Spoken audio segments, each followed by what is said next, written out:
Okay, so for today's topic, ang pag-uusapan naman natin ay pag-ibig or love, no? Pero bakit ko nga ba naisipang pag-usapan to? Dahil may crush ako ngayon at hindi ko alam kung nanonood ba siya ng video or like what.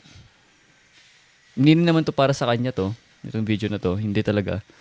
Naisipan ko lang talagang gumawa ng video na mas maayos kasi I recorded yesterday pero hindi siya maayos.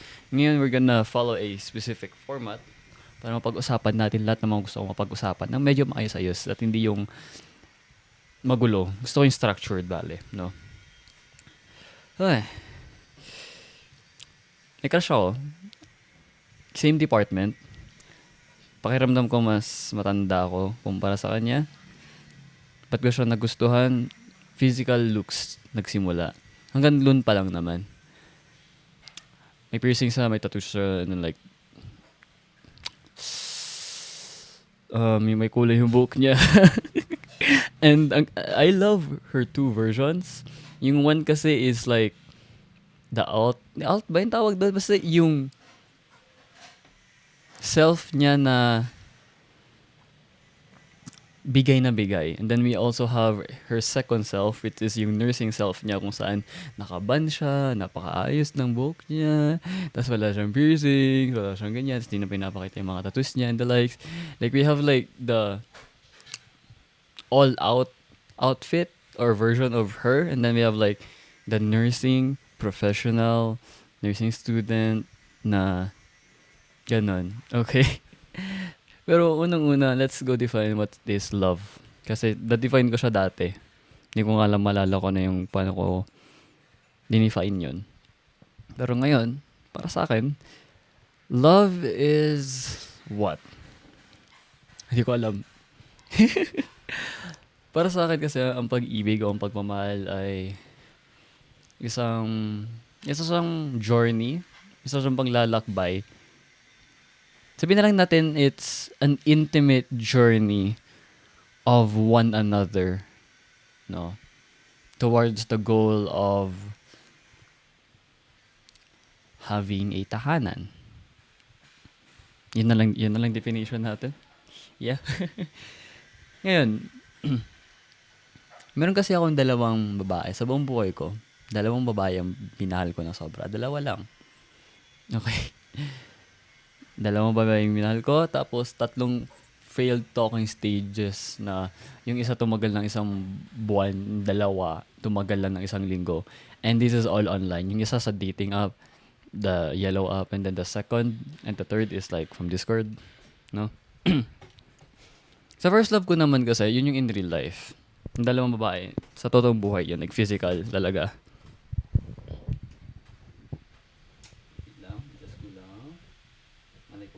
Pero, ayun na nga.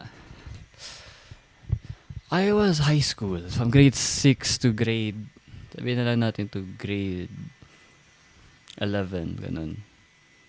Naghabol ako ng, hindi, sabihin na lang, to be exact, from grade 6 to grade 12, naghabol ako sa kanya. No? Last year ko lang nagawang mag-move on kasi nagkaroon na siya ng boyfriend noon, kasi kaklase ko. At doon ko na nagawang tanggapin.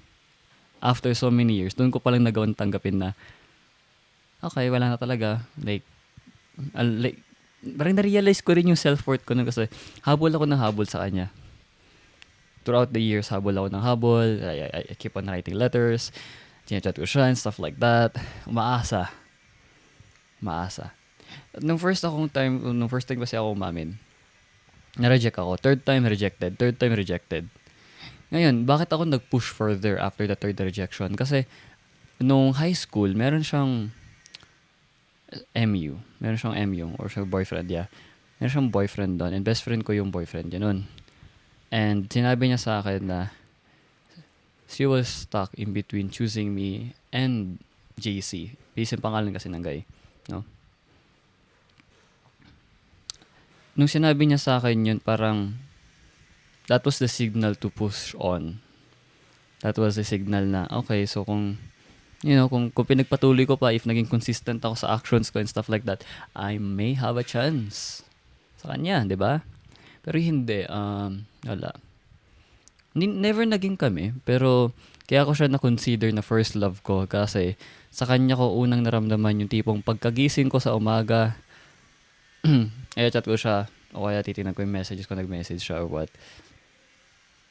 Wala na yung mga butterflies, wala na yung mga matatamis na emotions na yan. But, ang natira na lang doon is the choice to actually want to be with that person. Alam mo yun? Kasi, at first, love is really dependent on emotions. Ang bumubuhay is like yung spark, yung kilig and all that. Pero later on, di ba, dadating din sa boring phase kung saan wala nang yung spark. Pero, kailangan kasi, mahalaga kasi na sa pang-araw-araw, dapat ay piliin nyo ang isa't isa. Piliin nyo. Gustuhin nyo na piliin nyo ang isa't isa. Okay? So, yun. Sa kanya ko unang naramdaman. Second girl is yung wag na wag kong hindi ko marirecommend and natutunan ko na rin yung lesson ko from it is mahulog sa best friend mo.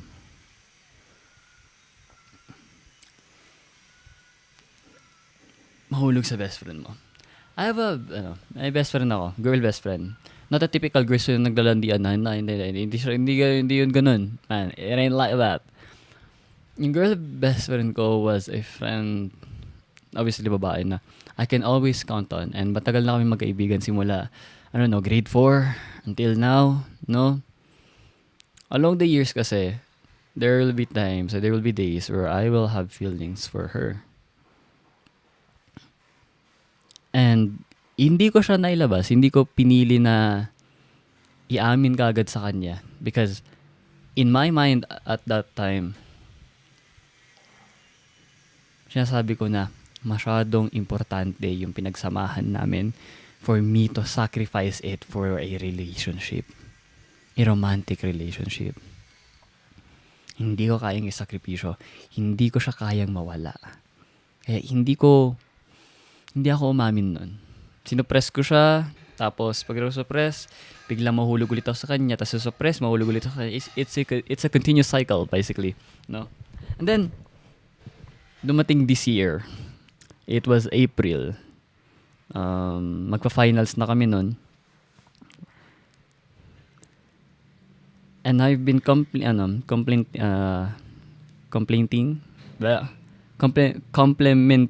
blah, blah, blah, blah. Let me, siya. Hold on.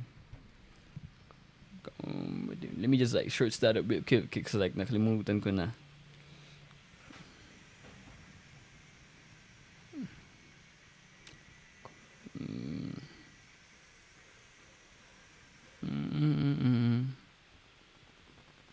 Oh shit, nakalimutan ko na yung word na yun.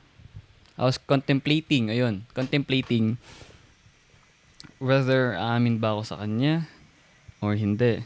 Kasi pag-graduate na kami ng pag-graduate na kami ng senior high school nun. And yung nasa isip ko is, I wanna leave. Gusto kong iwan lahat sa senior high school. So kung ano man yung nararamdaman ko sa isang tao, if I have any beef or stuff like that, gusto kong gawin ko na ngayon, mailabas ko na, iwan ko na, para hindi ko siya madala sa college. Kasi sa college, if ever man there's like a potential partner for me in the romantic side, ayoko rin naman na, alam mo yan, like I'm still stuck with the senior high school girl. No? Hindi. So, ayun. May mga videos ako regarding that. Her name is Sofia sa mga hindi pa nakakapagpanood ng mga past videos. And yeah, dinocument ko siya along the way. Pero yun na nga. Long story short, umamin na sa kanya. I got blocked. Na-block ako for 3 months and then siguro ng mga August, recently lang na in-unblock niya ako. And doon kami nagka-usap-usap ulit. Just like before. Okay? And thank God na hindi niya talaga ako linayuan. Hindi niya, binlock niya lang ako tapos in-unblock niya ako after 3 months. Kasi along sa mga confession ko sa kanya, sinabi ko is kaya ako nag-isipang umamin ngayong April para Parang kung ever man, parang basta may mention ako na it's gonna give us 3 months. Kasi obviously, after ng pag-amin, hindi kami mag-uusap. So, it's gonna give us 3 months na no communication, no kwento at all. And after that, we're gonna be okay. And talagang tinupad niya. Like, ginawa niya talaga. Binlock niya ako ng 3 months na yun. No? Ngayon, okay na kami. And pinaka-importante pa rin sa buong buhay ko. Aside from my parents, aside from my online friends, kung ikakategorize kasi natin or irarank natin, my mother and my dad and my ate and my lola, yung mga family, that's top 1. No. Top 2 is si Joshua, yung best friend, yung male best friend ko naman, and si Sofia, top 2. Pag sinabi kong top 2, sila yung mga tao na I will always be there for them and I can't really afford to, hindi ko kayang mawala sila sa buhay ko. And I will do anything to help them in any way. Basta ganun. Kasi this Sofia person, na-witness niya kasi lahat ng mga milestones, lahat ng mga pinagdaanan ko and the like. So, if someone knows me more than that I know myself, it's probably her. Most likely it's her. No. So, yun na nga. No. Ayun lang. Yun yung dalawang babae. Yung sa talking stages, infatuation sa dalawa. And then sa third, I was actually, like, nahulog na ako noon, pero I was mentally, like, bigla ako naging mentally unstable. And when I'm mentally stable dati, I go Bravo 1 going dark. So, nagdi-diak ako, nawawala ako for 1 week or few days until I'm okay. And nung naging mentally unstable ako, hindi ko na pinagpatuloy yung conversation namin. Although nagparamdam sa Discord kasi I gave her my Discord. Wala na. Poof, poof, poof away. And that was the first time where I have consistently maintained a talking stage for 1 month.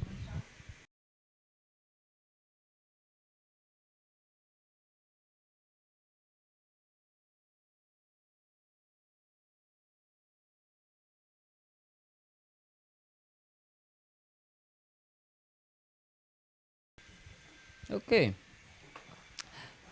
Lola ko kasi. Pero,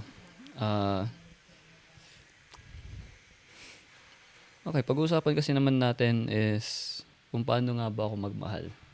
Ito yung gusto kong pag-usapan talaga kasi siguro knowing myself, siguro kung tatanungin talaga ako, this will be my most honest answer coming from myself. Pag nagmamahal kasi ako, sobra akong magbigay. Hindi naman sobra, pero sa simula pa, like the moment na nagustuhan ko yung isang tao, the moment na nagustuhan kasi kita, walang makakapigil sa akin. Kahit online yan, kahit real life yan, I will always make efforts for the person that I like. I like pa lang yun pero ginagawan ko ng effort kasi I had a crush from UB. And nagkamats kami sa Bumble. I tried talking to her sa Instagram consistently naman. And even though na we barely know each other, you know what? Kung ano yung ginawa ko, hindi ako marunong mag-drawing pero nag-trace ako. Nag-drawing ako ng 14 goddamn flowers. Actually, papakita ko na lang pero nag-drawing ako ng 14 flowers and then kung kinumpile ko sa isang parang wallpaper-like. And even though hindi ko siya kilala, gusto ko kasing gumawa ng effort. And I want na parang maalalik. Gusto na mag-effort sa taong gusto ko. Kasi, hey, why not? Minsan lang naman ako mabuhay, di ba? So, why not? Anyway, papakita ko. Oh, no. Oh, no.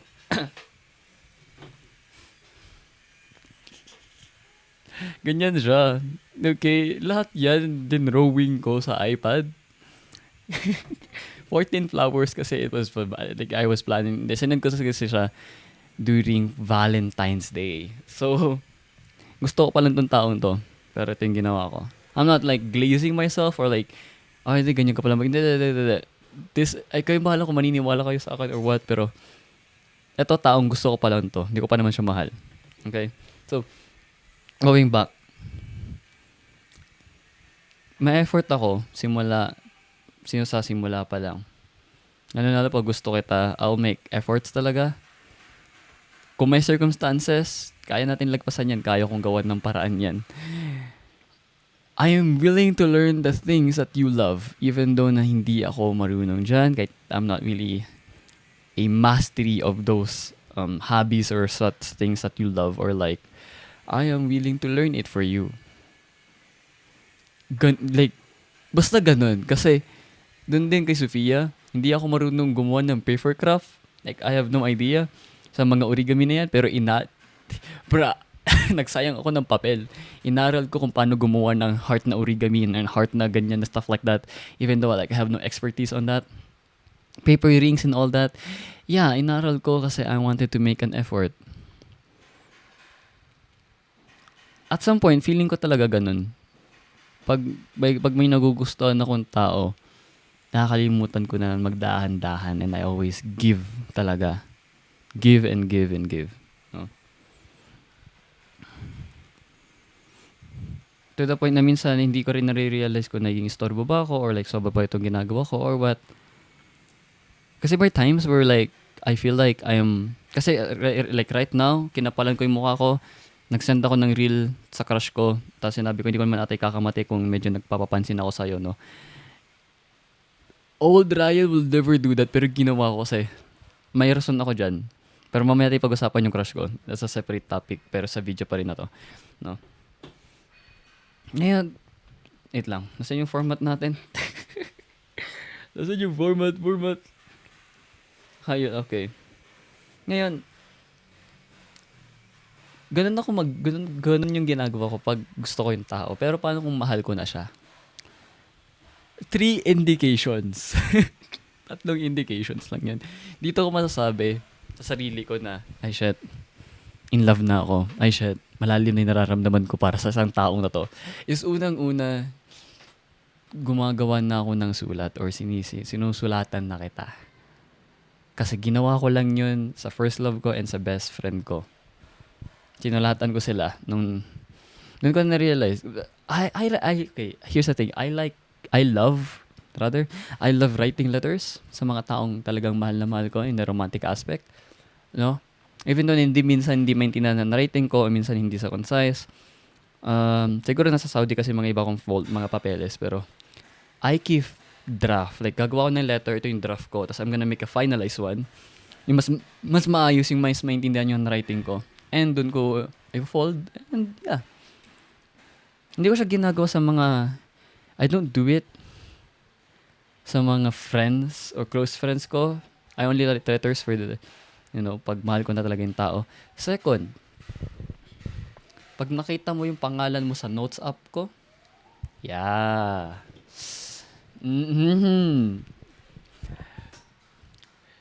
Pag nakita mo yung pangalan mo dito, pag ikaw yung pamagat sa notes app for like multiple different notes na scattered on days, yeah.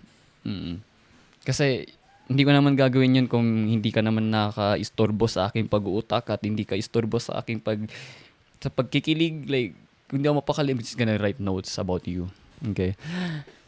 Last indication is pag ikaw yung title sa voice recording. Kasi when I like someone, when I love someone,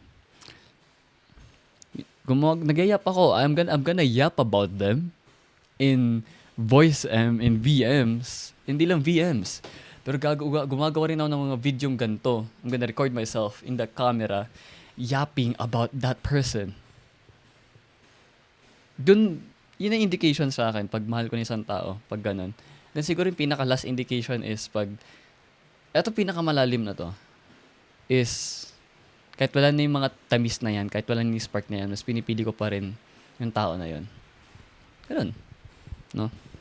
Ganun ako pag mahal ko isang tao at ganun ako pag gusto ko pa lang yung tao. Challenges and growth. Ano bang challenges ko? Wala akong natutunan. Ay, actually, sa mga sa 2 taon na minahal ko and in my attempt to actually love and explore, ganyan.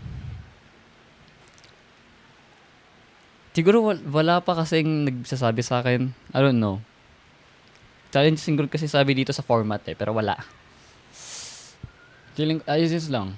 I feel like I just give too much. Kahit napakaaga pa lang. Which may seem like love bombing or kung ano, but I feel like yun yung challenges, no? Ngayon, dito is love first love and then conclusion. It's ayoko munang pumunta sa dalawa na yun. Ang pag-uusapan naman natin ay yung ano ba, dating app or crush? Okay, doon muna tayo sa dating app. For the record, sa mga hindi nakakaalam, ay kakadelete ko lang ng Bumble ko, ng Yellow app ko. Like yesterday, kakadelete ko lang. Bakit? Kasi I want to focus more on intimacy, face-to-face, like intimacy in real life, not like intimacy na sa chat lang, online lang, ganun. Parang I don't see myself. Pero before that, I was using dating apps. Not because I was desperate, kasi wala nga akong ex, wala rin akong naging girlfriend. But I wanted to explore. Gusto ko mag-explore nun. I want to explore the dating realm and actually go on dates. Actually, that was the goal. That's why I installed dating apps. To go on dates with strangers I barely don't know. And, may matututunan kami sa isa't isa. May matututunan ako.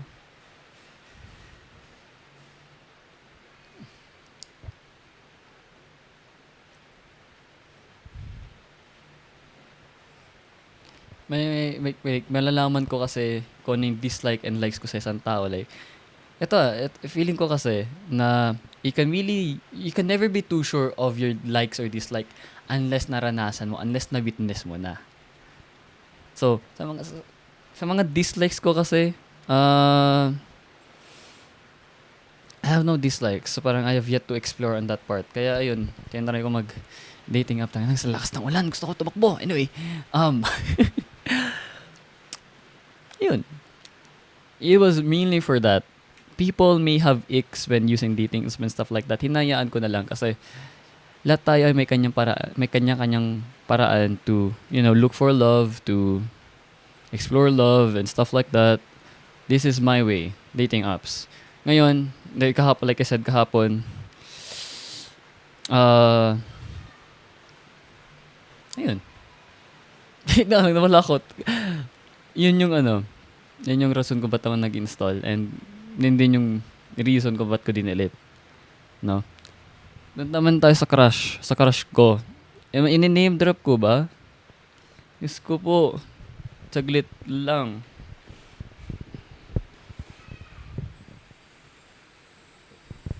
Wait lang.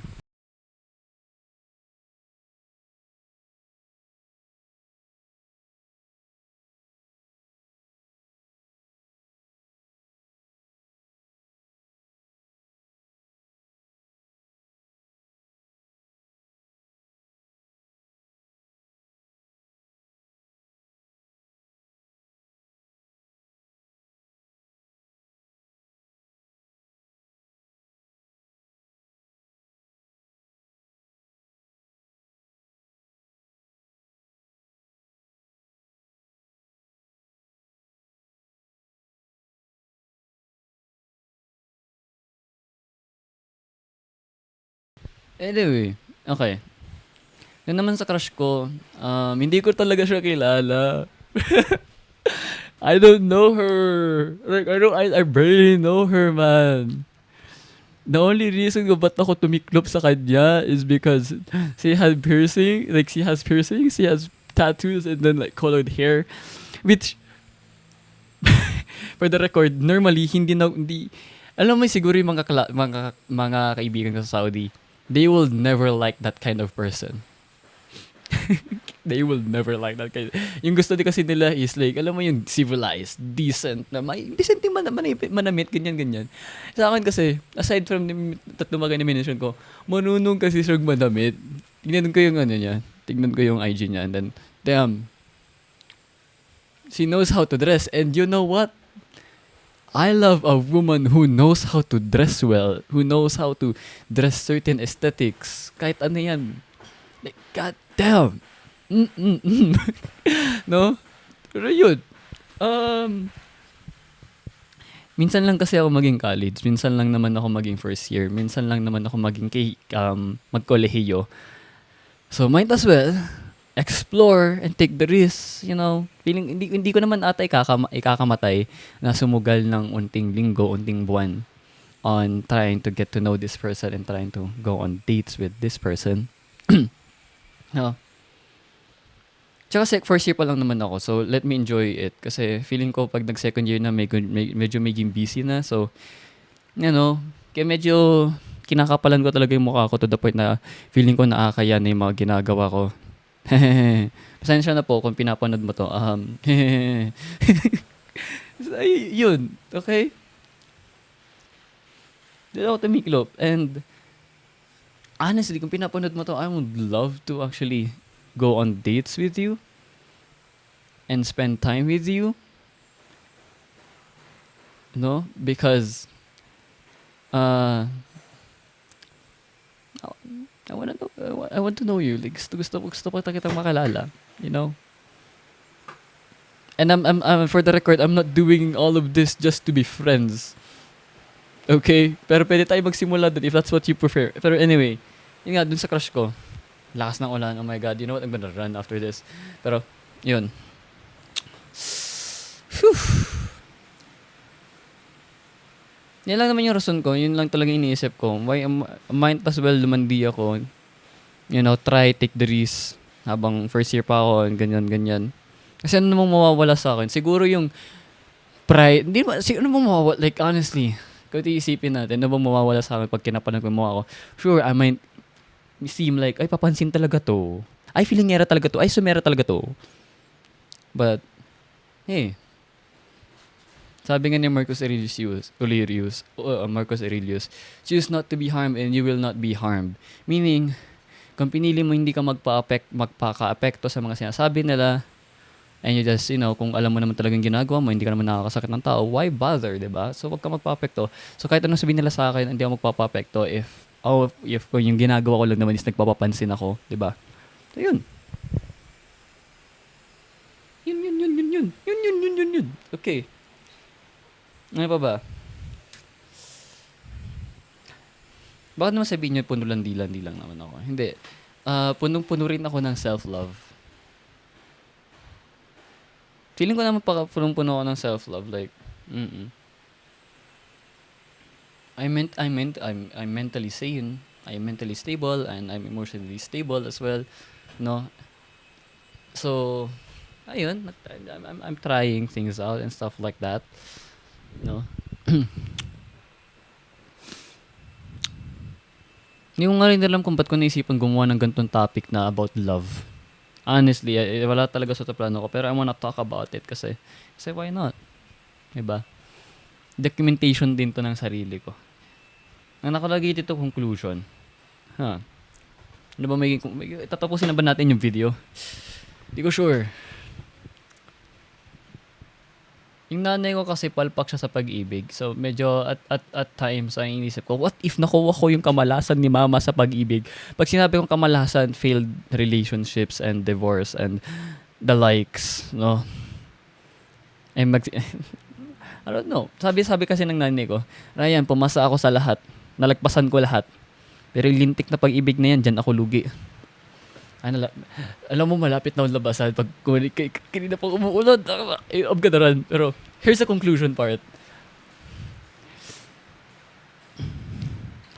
Ano bang maging conclusion natin, ha?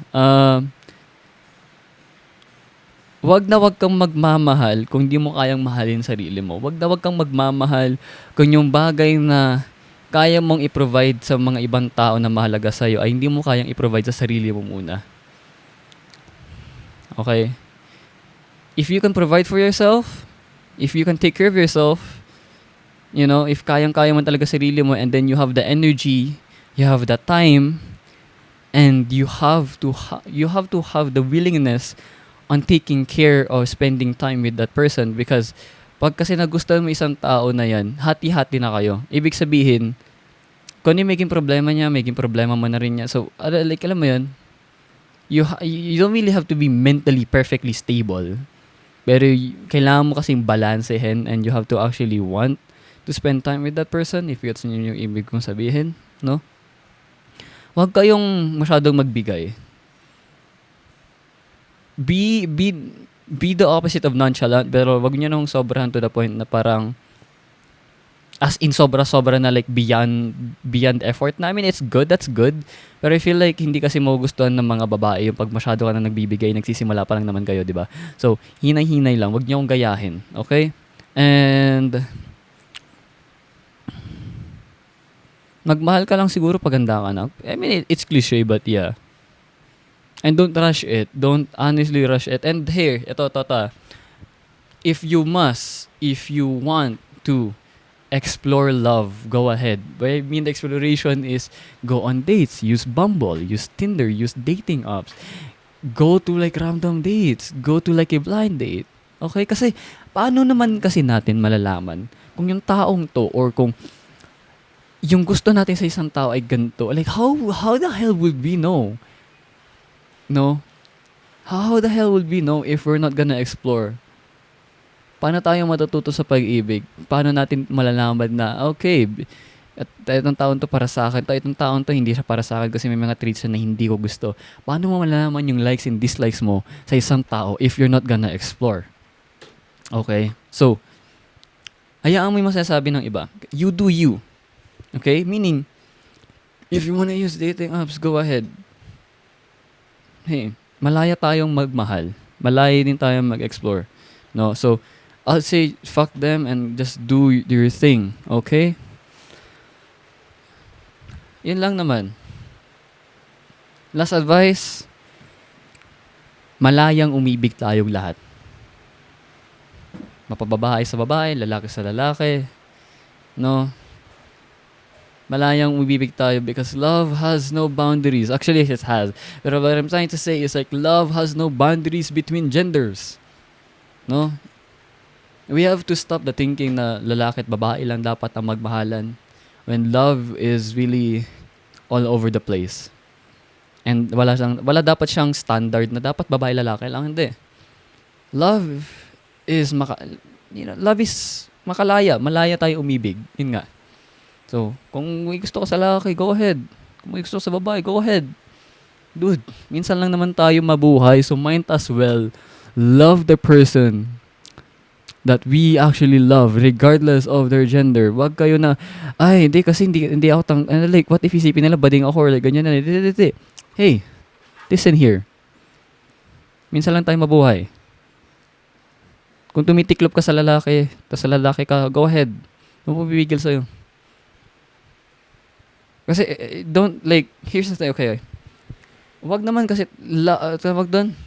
Isipin mo kasi, if, bading naman talaga tayo, ganun. Like, we're gay and we're like lesbians and then, nisipan naman natin na hindi natin ito mailabas, no? Sayang din ang pag-ibig na to. Minsan lang tayo mabuhay. Nakailang ulit na ako nun. It's redundant, I get it. But like, you get my point sana. Okay, yun lang. You have a good one, guys. Mapaglayang pag-ibig at, live for the experiences, baby girl.